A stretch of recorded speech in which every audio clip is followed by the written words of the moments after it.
Munchkins, welcome back to the channel. My name is Ocean, your very own English master teacher. और आज हम करने वाले हैं पोम्स में से 20 मोस्ट रिपीटेड क्वेश्चंस। देखो ये 20 मोस्ट रिपीटेड सीरीज जो है हम लोगों ने फर्स्ट फ्लाइट के प्रो सेक्शन के लिए ऑलरेडी कर ली है, फुटप्रिंट्स विदाउट फीट के भी स्टोरीज वाले सेक्शन के लिए ऑलरेडी कर ली है। अब हमारा ये पोम्स का सेक्शन बचा है जो अभी हम कंप्लीट कर रहे हैं, हमारा लास्ट पार्ट है। ग्रामर के लिए भी एक अलग से हो चुका है। तो guys as you know PYQs are the best practice material जब आप बोर्ड्स की तैयारी कर रहे होते हो, तो उसके लिए आपके लिए ये सीरीज बेस्ट है। अगर आपको इंग्लिश के सारे PYQs का कलेक्शन एक ही जगह चाहिए, स्पेशली पोम्स का, तो what are you waiting for? जल्दी से वीडियो को लाइक कर दीजिए, चैनल को सब्सक्राइब कर दीजिए, and without any further ado let's just dive into the session. Alright guys, now before I hop on to anything, before I start with anything, मेरे पास एक बहुत अमेजिंग न्यूज है जो कि स्पेशली हमारे हैदराबाद के तेलंगाना के बच्चों के लिए है। What is happening guys? आपका अपना एक ऑफलाइन विदाल्तो की तरफ से रिवाइजथॉन हो रहा है, स्पेशली फॉर क्लास 10, जहां पे आपके फेवरेट मास्टर टीचर्स आप देख सकते हो आ रहे हैं। ठीक है, आपको उनसे बातचीत करने का मौका मिलेगा। अभिषेक सर और कुलदीप सर भी आ रहे हैं। संडे को ये आपका होगा प्रोग्राम, February 4 को 10 AM to 5 PM होना है। These are the timings and विघ्नम स्कूल में ये ऑर्गेनाइज कराया जा रहा है। तो अगर आप वहां पर रहते हो, ठीक है, आसपास आपका एरिया है, तो बच्चों what are you waiting for? इस रिवाइजथॉन में आपको पार्टिसिपेट जरूर करना चाहिए। आपको कुछ नहीं करना है, just go to the video that you guys are currently watching. उसके डिस्क्रिप्शन बॉक्स में जो सेकंड लिंक है वो आपको रिवाइजथॉन का मिल जाएगा। उस पर क्लिक करते ही आपके सामने कुछ ऐसी स्क्रीन खुलेगी जहां पे आपको बाय नाउ पे क्लिक करना है। You just have to fill in your details so that you can secure your seat for that revisathon. You can meet your amazing teachers और आपको अच्छी सी एक बोर्ड की स्ट्रैटेजी भी मिल जाए। आपके सारे सब्जेक्ट्स रिवाइज हो जाएंगे, science, physics, maths, everything, and you're going to be sorted for your exams. You're going to have a good energy boost in yourself before you sit down for your board exam. So make sure you join it. It's free of cost. बहुत मजा आएगा आपको। Now moving ahead guys, I'm not going to waste any further time of yours and let's just dive into the question number 1 directly. ठीक है, तो आज का पहला क्वेश्चन जो है हमारा वो है टाइगर इन द जू में से, एंड क्वेश्चन कुछ ये बोल रहा है, ठीक है, that where should the tiger have been according to the poet in the poem a tiger in the zoo. कि पोर्ट के हिसाब से टाइगर को एक्चुअली होना कहाँ चाहिए, है तो वो एक्चुअली जू में। 3 मार्क्स का ये क्वेश्चन आपको 2014 एंड 2017 में पूछा गया था। Now it's very simple, poem ने अपने आप ही इसका डायरेक्ट आंसर दे रखा है कि टाइगर को एक्चुअली होना चाहिए जंगल में, and he should be lurking, यानी he should be hiding somewhere in the grass. क्यों? ताकि वो घात लगा सके और अपने फेवरेट शिकार को, that is a plump deer, ठीक है, उसको कैच कर सके। उसके अलावा उसे जंगल के आउटस्कर्ट्स यानी कि बाउंड्रीज में जाना चाहिए और वहां पे जाके वो जो विलेजर्स हैं जिनके घर वहां पर हैं उनके आगे स्नाल करना चाहिए, घुर्राना चाहिए, उनको डरा कर रखना चाहिए। So these are the 2 actions that a tiger should basically be doing. However, what is he doing? He is caught up in the zoo. Moving on to the question number 2 over here guys, again from a tiger in the zoo. It's a 3-mark question yet again, asked in 2016 and again in 2018. इस बार question पूछ रहा है कि how does the tiger act in the cage. पहला question उसके forest से related था, forest में बिहेवियर से रिलेटेड, अब केज के बिहेवियर से रिलेटेड है। तो क्या कर रहा है भाई टाइगर केज में? फर्स्ट पैंजा में ही आपको आंसर दे रखा है कि टाइगर जो है एक कंक्रीट सेल में लॉक्ड अप है, जहां पे उसके बाद बहुत ही लिमिटेड स्पेस है। So and he is stalking to and fro, he strolling to and fro, इधर से उधर, उधर से उधर, इस लिमिटेड स्पेस में ही वो वॉक करता जा रहा है, is walking along the length of the cage. साथ ही साथ वो विजिटर्स को जो आए हैं उनको इग्नोर कर रहा है, और रात में when there is no one, he is just staring at the brilliant stars, ठीक है, in the hope that someday he will also be free. तो ये 3 पॉइंट्स आपको मेंशन करने हैं कि टू एंड फ्रो मूवमेंट कर रहा है, विजिटर्स को इग्नोर कर रहा है और स्टार्स को स्टेयर कर रहा है। Moving on to the question number 3 of the day, again from a tiger in the zoo. So you can see how many questions are asked in both from this poem alone. And extract these questions की तो हम बात ही नहीं कर रहे, they are not the ones that are repeated. So इसलिए हम उनको लेकर नहीं आए हैं, short और long questions ही है।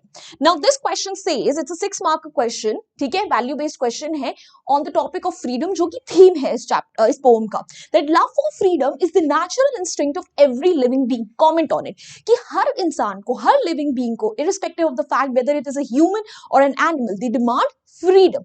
इसके ऊपर हमें कमेंट करना है। 2014 एंड 2019 सैंपल पेपर दोनों में ये क्वेश्चन आया था। तो भाई फ्रीडम हर किसी को चाहिए। रिमेंबर दोस लॉकडाउन पीरियड जब हम लोग बंद थे अपने घरों में, how crazy we all went, we all wanted to go out, why? Because हम सबको फ्रीडम प्यारी है, राइट? तो लव फॉर फ्रीडम सबका एक नेचुरल इंस्टिंक्ट है, नेचुरल बिहेवियर है। No one wants to live in confinement. Confinement बोले तो जेल, बंदी होकर बेसिकली कोई नहीं रहना चाहता। तो जो टाइगर भी है, ही ऑल्सो लॉन्ग्ड, यानी he also Mrs his freedom, उसे भी अपनी फ्रीडम ही चाहिए, उसे थोड़ी अपना केज का बिहेवियर पसंद आ रहा है।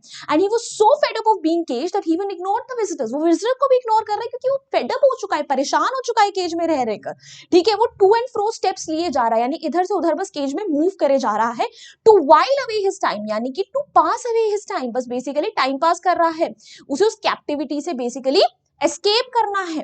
क्यों करना है? क्योंकि गॉड ने हम सब लोगों को इक्वली बनाया है। तो जितना राइट ह्यूमंस का फ्रीडम पे है, उतना ही एनिमल्स का भी है। तो उनको हमें केज नहीं करना चाहिए, उन्हें उनके नेचुरल हैबिटेट यानी जंगल में रहना चाहिए, जहां पे वो फ्रीली इधर से उधर घूम सके। हमें उनकी फ्रीडम की रिस्पेक्ट करनी चाहिए और उन्हें जू में अपने एंटरटेनमेंट पर्पसेस के लिए नहीं रखना चाहिए। तो इसी के अराउंड अपना पूरा आंसर बुन सकते हो। Moving on to the next question, guys. Question number 4. This is again a 3-mark question, and ये आया है Dust of Snow से, और ये 2011-2015 दोनों में पूछा गया था। Question कह रहा है, How has the poet observed nature in the poem? Basically, nature को किस तरीके से poet ने Dust of Snow में दिखाया है? So nature को as a healer दिखाया गया है कि आपकी कितनी भी बड़ी प्रॉब्लम क्यों ना हो, नेचर उसे हील कर सकता है, ठीक है? तो नेचर को एक पॉजिटिव इमोशनल इंपैक्ट की तरह दिखाया है कि इंडिविजुअल से उसका कितना इमोशनल इंपैक्ट होता है और पॉजिटिव तरीके से होता है। कि एक छोटा सा तो एक्ट था स्नो का, कि स्नो जो है पोर्ट के ऊपर गिर जाती है, बट उस एक एक्शन की वजह से पोर्ट का इमोशनल स्टेट कितना बढ़ जाता है, हैप्पी हो जाता है, it brings happiness to him. उसकी सारी नेगेटिविटी पहले जो थी वो खत्म हो जाती है, and at the end of the pome, ठीक है, पोर्ट जो होता है वो अपलिफ्टेड यानी कि हैप्पी और होपफुल फील करता है, एंड उसे अपने बाकी बचे हुए दिन की अब कीमत समझ में आती है कि अभी जो दिन था वो तो मैंने वेस्ट कर दिया, but the day that I have ahead I don't want to ruin this. इतना बड़ा इंपैक्ट उस छोटे से नेचर का एक्शन का होता है उसके ऊपर, correct? Moving on. Now this is a 6-marker question again from Dust of Snow 2018 and then sample paper 2016 में पूछा गया था. A simple moment proves to be very significant and saves the rest of the day of the poet from being wasted. Explain on the basis of the poem Dust of Snow. कि basically Dust of Snow में nature का एक छोटा सा action है जिसने poet का पूरा दिन बचा दिया. तो इसी छोटे से action की आपको अहमियत बतानी है कि छोटे छोटे moments भी जो है वो आपके लिए कितने सिग्निफिकेंट, कितने इंपॉर्टेंट हो सकते हैं, करेक्ट? सो रॉबर्ट फ्रॉस्ट जो है वो हमें अपने पोम के थ्रू डायरेक्टली ये चीज कन्वे कर रहे हैं कि आपकी लाइफ के जो सिंपल और ऑर्डिनरी इंसिडेंट जिन्हें हम आए दिन इग्नोर कर देते हैं, वो आपकी लाइफ में एक बहुत बड़ा सिग्निफिकेंस यानी इंपॉर्टेंस होल्ड करते हैं। कोई भी चीज आपके आसपास की बुरी या अच्छी नहीं होती है, it is all about our perspective, our thinking, our सोच, जो कि उसे ऐसा बनाती है। और जो लाइफ में बेस्ट चीजें हैं ना, सबसे बढ़िया चीजें, वो सब फ्री ऑफ कॉस्ट है। सबकी ही लाइफ में प्रॉब्लम्स है, सबकी ही लाइफ में कुछ ना कुछ ऑब्स्टेकल्स है, ठीक है, बट उन चीजों के ऊपर ओवरथिंक करके दुखी होने से बेटर है कि हम उन चीजों को सॉल्व करने की कोशिश करें, ठीक है? कई बार हमारी लाइफ की जो अनइम्पोर्टेंट छोटी छोटी चीजें होती हैं, you know, for example a flower blooming, chirping of you know birds, और a dog coming to you wagging its tail, ये छोटी छोटी चीजें भी आपका मूड अपलिफ्ट कर सकती हैं। जैसे कि पोम में एक छोटे से एक्शन ऑफ अ क्रो से, जैसे उसके ऊपर स्नो गिरा दी, उससे पोर्ट का कितना ज्यादा मूड अपलिफ्ट हो गया। तो उससे पोर्ट को क्या रियलाइज हुआ कि उसने अपना पूरा दिन जो है रिपेंट करने में यानी कि रिग्रेट करने में वेस्ट कर दिया, जबकि वो उसमें कुछ यूजफुल कर सकता था। तो अब उसे समझ में आ गया कि एडवर्स सीजन्स में स्ट्राइड यानी कि how to move forward during hard times, और कैसे अपनी बेटर लाइफ के लिए वो वर्क कर सकता है, correct? Moving ahead, guys. Now this is a 3-marker question जो कि CBSE 2016 में पूछा गया था और सैंपल पेपर 2018 में रिपीट हुआ था, ठीक है? Now ये क्वेश्चन भी डस्ट ऑफ स्नो में से है. What is the underlying message for us in our hectic life with reference to the poem Dust of Snow? अगर आप कोई ना कोई एक पैटर्न नोटिस कर पा रहे हो, तो मोस्टली जो पोम्स के क्वेश्चन आए हैं ना, ठीक है, वो थीम से रिलेटेड आए, चाहे शॉर्ट हो चाहे लॉन्ग क्वेश्चन हो। यहाँ पर भी हमसे ये पूछ रहे हैं कि हमारी जो आजकल की हेक्टिक यानी कि बिजी लाइफ हो गई है, उससे रिलेटेड हमें इस पोम से कौन सा मैसेज मिलता है।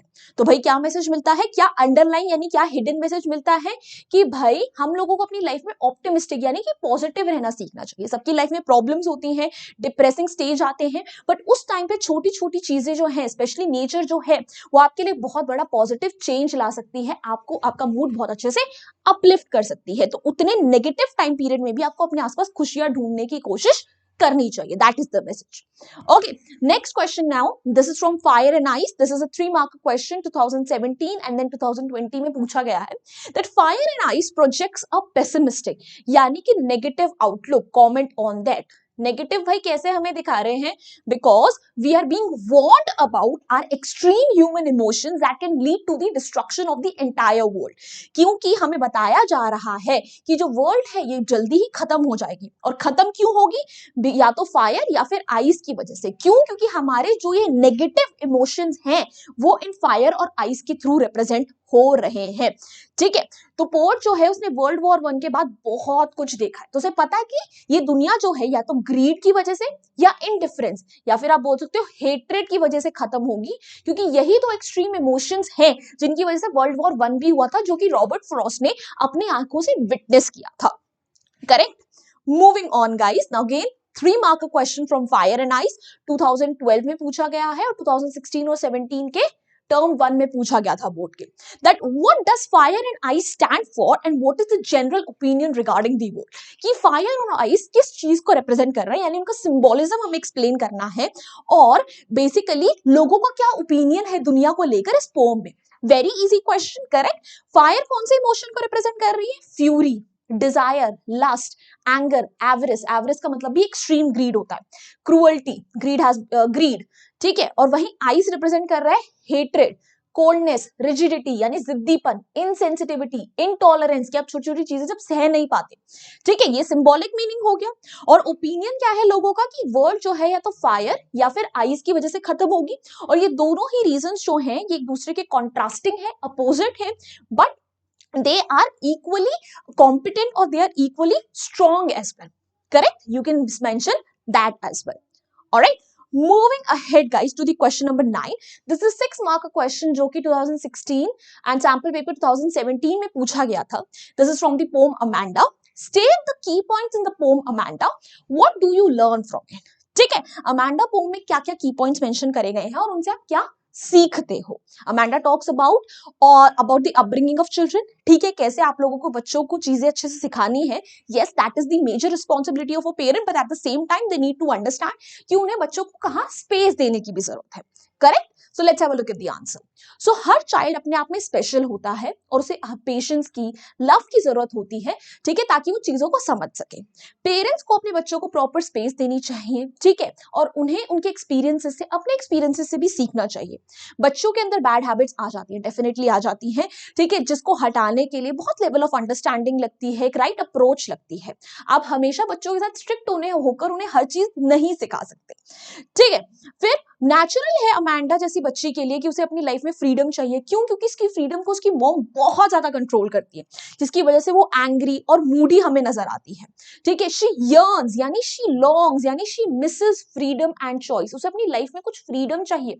उसकी मॉम ये पॉइंट अंडरस्टैंड ही नहीं कर सकती। वो अमांडा की छोटी छोटी बातों पे उसे टोकती है। और अमांडा बहुत ज्यादा इनोसेंट है, she is very naive, she is very young girl, अभी उसे चीजों का पता नहीं है।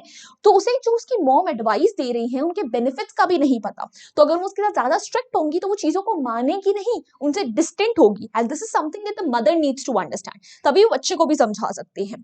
बल्कि अमांडा की मॉम के लिए सिर्फ मैटर क्या कर रहा है कि सोसाइटी अमांडा के बारे में क्या सोचेगी, सोसाइटी उनके बारे में क्या सोचेगी, which shouldn't be the primary goal of the parent, right.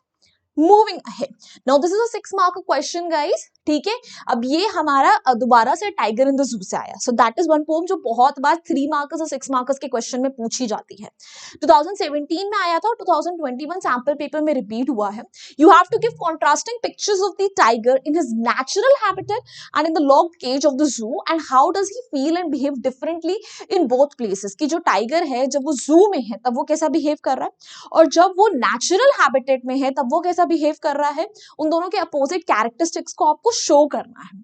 तो जब टाइगर फॉरेस्ट में है तो वो टोटली फ्री है, उसके ऊपर कोई रिस्ट्रिक्शंस नहीं है, वो छुपकर अपने प्रे का, अपने शिकार का इंतजार कर रहा है, ट्रीज में छुपकर वो लॉन्ग ग्रास में से स्लाइड कर रहा है। ही नोज उसे प्लम डियर कहां पर मिलेगा, वाटर होल के पास, क्योंकि वहां पर सारे एनिमल्स पानी पीने आते हैं।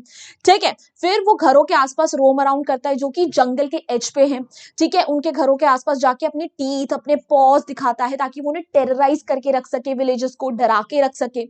वहीं जो हमारा टाइगर जू में है उसकी एक बहुत ही पथेटिक पिक्चर, यानी बहुत ही दयनीय दशा हमारे सामने आती है कि वो कैसे लॉक्ड है कंक्रीट सेल में, वो इधर उधर स्टॉक यानी मूव कर रहा है यहां से वहां, उसने अपना रेज यानी गुस्सा क्वाइट करा हुआ है, वो एक्सप्रेस नहीं कर पा रहा है, विजिटर्स को इग्नोर कर रहा है, ब्रिलियंट स्टार्स को रात को स्काई में देख रहा है, और वो स्टार्स की ब्रिलियंस, वो स्काई को जब वो देखता है, that basically intensifies his loss of freedom, यानी उससे हमें उसकी फ्रीडम के लॉस के बारे में ज्यादा पता चलता है। We can connect more with him and हमें उसके लिए उस टाइम पे ज्यादा दया आती है मन में। That's what we can say, correct. Moving ahead guys, now this is a 3 mark question जो कि 2014 and then again in 2019 पूछा गया था। ठीक है, this is from How to Tell Wild Animals. What is so weird about the hyena and the crocodile? Basically hyena और crocodile के बारे में क्या weird चीज है? How can you recognize them? Very easy. How to Tell Wild Animals is a very easy and a humorous poem. So hyena जो है, ठीक है, वो अपने weird behavior के लिए, और crocodile से अपने weird behavior के लिए famous है। क्यों? क्योंकि hyena जो है they laugh, ठीक है, और वही जो क्रोकोडाइल होता है दे शेड टीयर्स, यानी वो रोते हैं।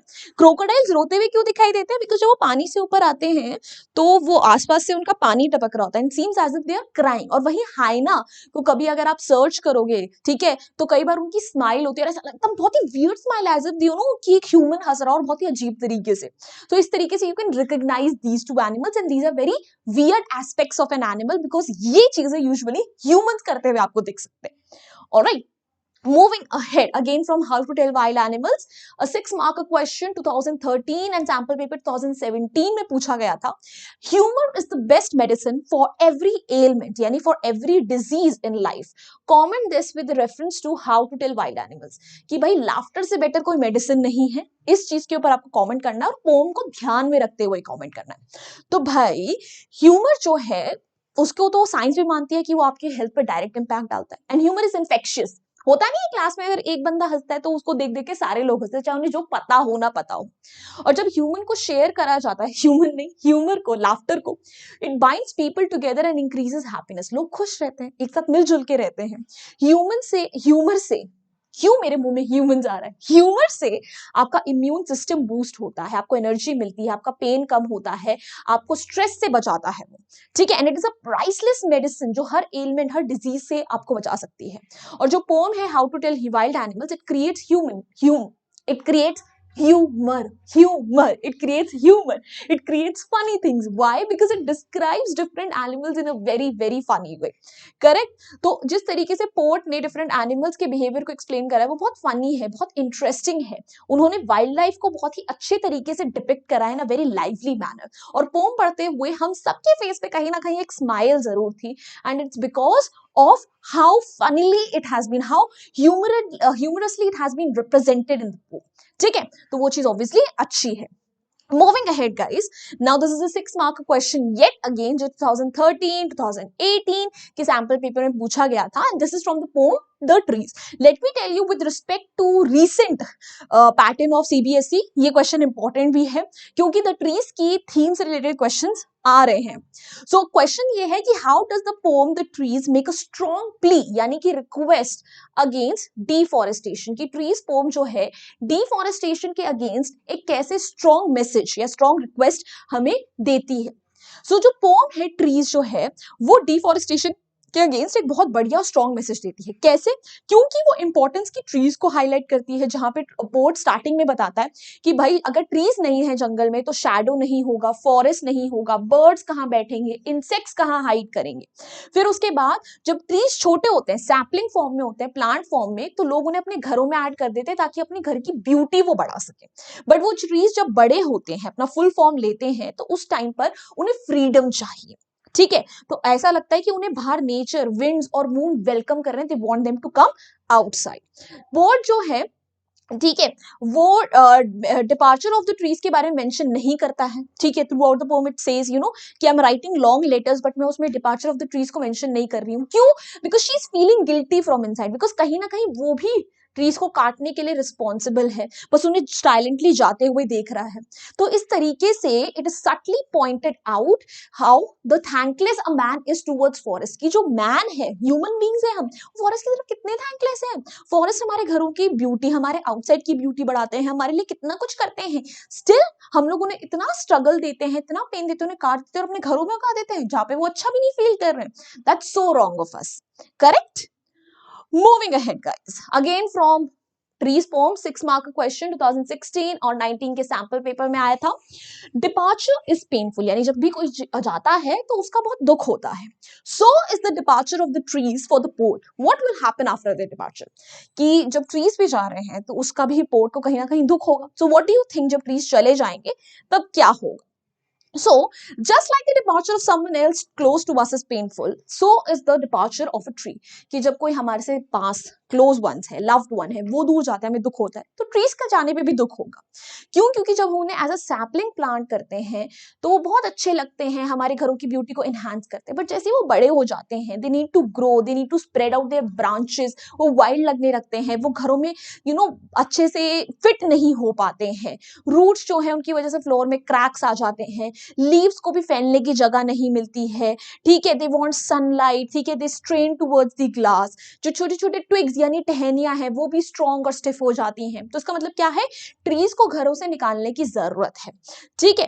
तो फिर ट्रीज जो हैं, अब वो जो है they do not want to stay in the house, ठीक है, तो जैसे ही वो बाहर निकलते हैं, हमें पोम में दिखता है, पूरी नेचर उन्हें बहुत अच्छे से वेलकम लग करती है, ऐसा लगता है जैसे ट्रीज ने ब्रीथ करना दोबारा से स्टार्ट कर दिया।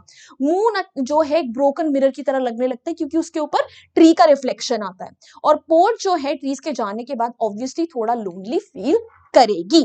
Alright, moving ahead, guys. Now this is a 6 mark question again. This is from the poem Fog 2013-2017 में क्वेश्चन पूछा गया था। जो भी आपकी सिलेबस की छोटी छोटी पोम्स है ना गाइस, वो लेट मी टेल यू आपसे मोस्टली पूछी जाती है in the form of extract based questions, ठीक है। तो जब भी आप उनको प्रिपेयर करो तो एक्सट्रैक्ट बेस्ड में ज्यादा अच्छे से प्रिपेयर करना, बिकॉज वहां से एक्सट्रैक्ट बेस्ड क्वेश्चन ज्यादा आते हैं, जैसे कि डस्ट ऑफ स्नो हो गई, फायर एंड आइस हो गई, ठीक है, आपका फॉग पोम हो गई, इनमें से एक ना एक एक्सट्रैक्ट बेस्ड क्वेश्चन तो मैं कहीं ना कहीं देखती हूँ हर साल। तो क्वेश्चन अभी बोल रहा है difficulties come but they are not to stay forever, they come and go. Comment referring to the poem fog की डिफिकल्टीज आती हैं बट वो आके चली जाती हैं, जैसे फॉग आता है लाइफ में, फॉग भी आके चला जाता है, इसके ऊपर कॉमेंट करना है। तो difficulties when faced by people they tend to leave them hopeless and shattered। जब भी हमारी लाइफ में डिफिकल्टी आती है, नो मैटर व्हाट, हम लोग बहुत हेल्पलेस, बहुत ज्यादा होपलेस, बहुत ज्यादा शैटर्ड यानी टूटा हुआ फील करने लगते हैं, ठीक है। And it takes a lot of courage to overcome any problem and to solve it. कोई भी आपकी लाइफ की प्रॉब्लम उसे आपको ओवरकम करना है तो बहुत ज्यादा हिम्मत लगती है, ठीक है। तो जैसे कि पोम है, पोम में डिफिकल्टीज जो है वो फॉग के थ्रू रिप्रेजेंट करी गई है। जब भी फॉग होता है तो आपको आसपास दिखता नहीं है, यू फील लाइक कि यार पता नहीं क्यों आ गया, करेक्ट। तो फॉग की तरह ही जैसे फॉग थोड़ी देर में आके चला जाता है, डिफिकल्टीज भी चली जाती हैं, उसके ऊपर होपलेस फील करना, करेज लूज करना, ये बहुत ही गलत बात है। हमें प्रॉब्लम्स को फॉग की तरह देखना चाहिए, जो आए तो हैं पर चले जाएंगे, so they are like guests in our life, they will always leave. Alright, next question, 3 mark question from How to Tell Wild Animals 2015 and then 2018 में पूछा गया था, how can you identify the Asian lion and the Bengal tiger, कि Bengal tiger और Asian lion को आप कैसे पहचान सकते हो। तो भाई एशियन लायन को आप कैसे पहचान सकते हो? उसके ब्राउनिश येलो कोट से, plus when it would try to kill you वो बहुत जोर से रोर करेगा और उसके रोरिंग के साउंड से ही आप मर जाओगे। On the other hand Bengal tiger जो होते हैं उनकी येलो कोट होती है, उसके ऊपर ब्लैक स्ट्राइप्स होते हैं और वो साइलेंटली अपने प्रे पर अटैक करते हैं, they look very royal, regal, तभी उनके लिए नोबल वर्ड यूज करा गया है। You can mention this as well. Next question guys, now this is from Custard, the tale of Custard the dragon, 3 mark question 2014 फिर 2016 में पूछा गया है, but Custard cried for a nice safe cage, who is custard? Why did he cry for a nice safe cage? What did custard look like? कि custard जो है कौन है, उसे nice safe cage क्यों चाहिए और custard कैसा दिखता है? तो custard बेलिंडा का पेट ड्रैगन है, उसे nice safe cage क्यों चाहिए? वो बहुत बड़ा कावर्ड है, डरपोक है, वो बहुत जल्दी डर जाता है, उसे कंफर्ट और सेफ्टी चाहिए। कस्टर्ड बहुत डेंजरस दिखता है, उसकी बॉडी के टॉप पर स्पाइक्स हैं, ठीक है, उसके बॉडी के नीचे स्केल्स हैं, उसका माउथ फायर प्लेस की तरह है, नोज चिमनी की तरह, उसके टोस डैगर्स यानी कि छोटे छोटे जो होते हैं ना आपकी नाइफ की तरह लगते हैं। Correct. Moving ahead, this is from the pome the ball. 3 mark का क्वेश्चन है 2014, 2019 एंड फिर 2017 के सैंपल पेपर में पूछा गया है money is external. What does the poet mean by this expression? Money external है, इसका मतलब क्या है? तो भाई पोएट जो है वो बच्चे को समझाना चाहता है कि व्हेन यू लूज समथिंग, ठीक है, जो कि इमटेरियल यानी जिससे आपका कनेक्शन है, you can not buy it back, क्योंकि मनी तो एक्सटर्नल है, वो आपको सिर्फ मटेरियलिस्टिक चीजें खरीद के दे सकता है। It can not replace the things we love, it can not buy you back the memories, it can not buy you back the emotions that you had attached to a thing, attached to a loved one. तो आप सिर्फ materialistic चीजें money से खरीद सकते हो, इसीलिए बोला गया है money is external. Moving on, now this is the second last question of the day, guys. It is a 6 marker question, 2014, 2020, and yet again in sample paper 2018 पूछा गया है. Why is it important for everyone to experience loss and to stand up after it? Again from the poem, the ball poem.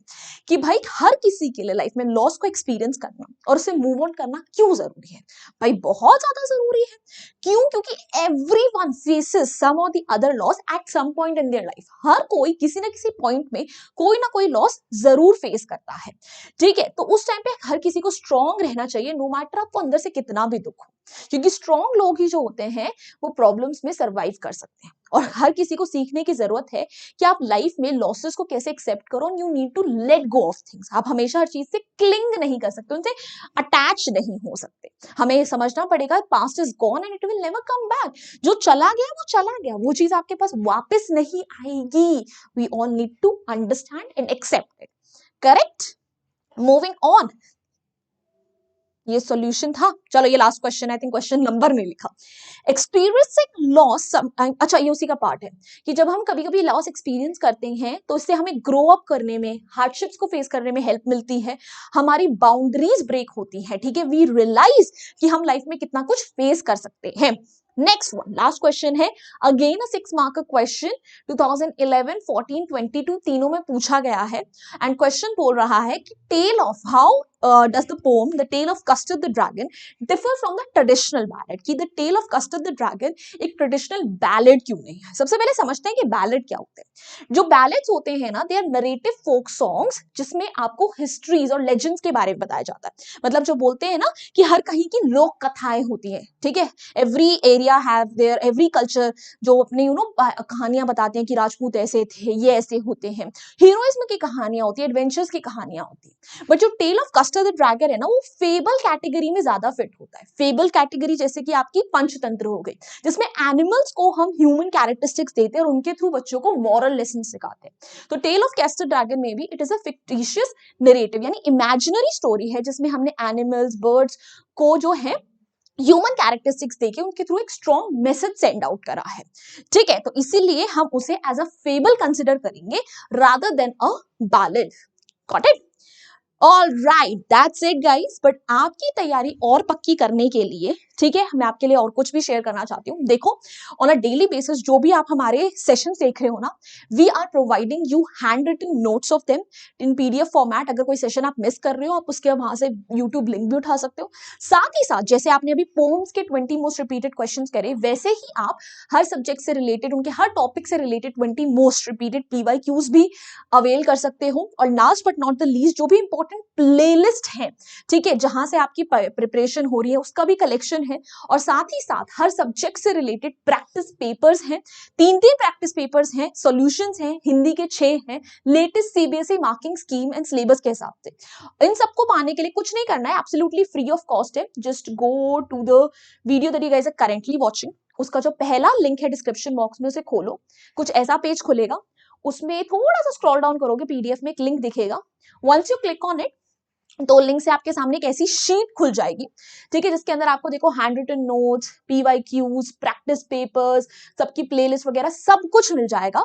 But just make sure कि when you click on these links, ठीक है, तो आप वेदांतु पे sign in होने चाहिए। मतलब अगर अभी तक आपने वेदांतु पे कभी साइन इन नहीं करा है तो it would ask you to sign in, जहां पे आपको कुछ नहीं करना है, आपको बस अपनी बेसिक इंफॉर्मेशन प्रोवाइड करनी है।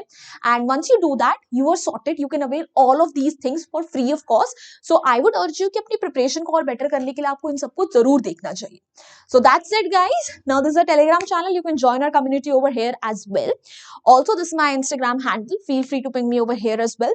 And if you enjoyed this video, hit the like button, share it with your friends, and do not forget to subscribe to our channel. Bye bye, guys. Hasta la vista. फिर मिलेंगे पढ़ते पढ़ते।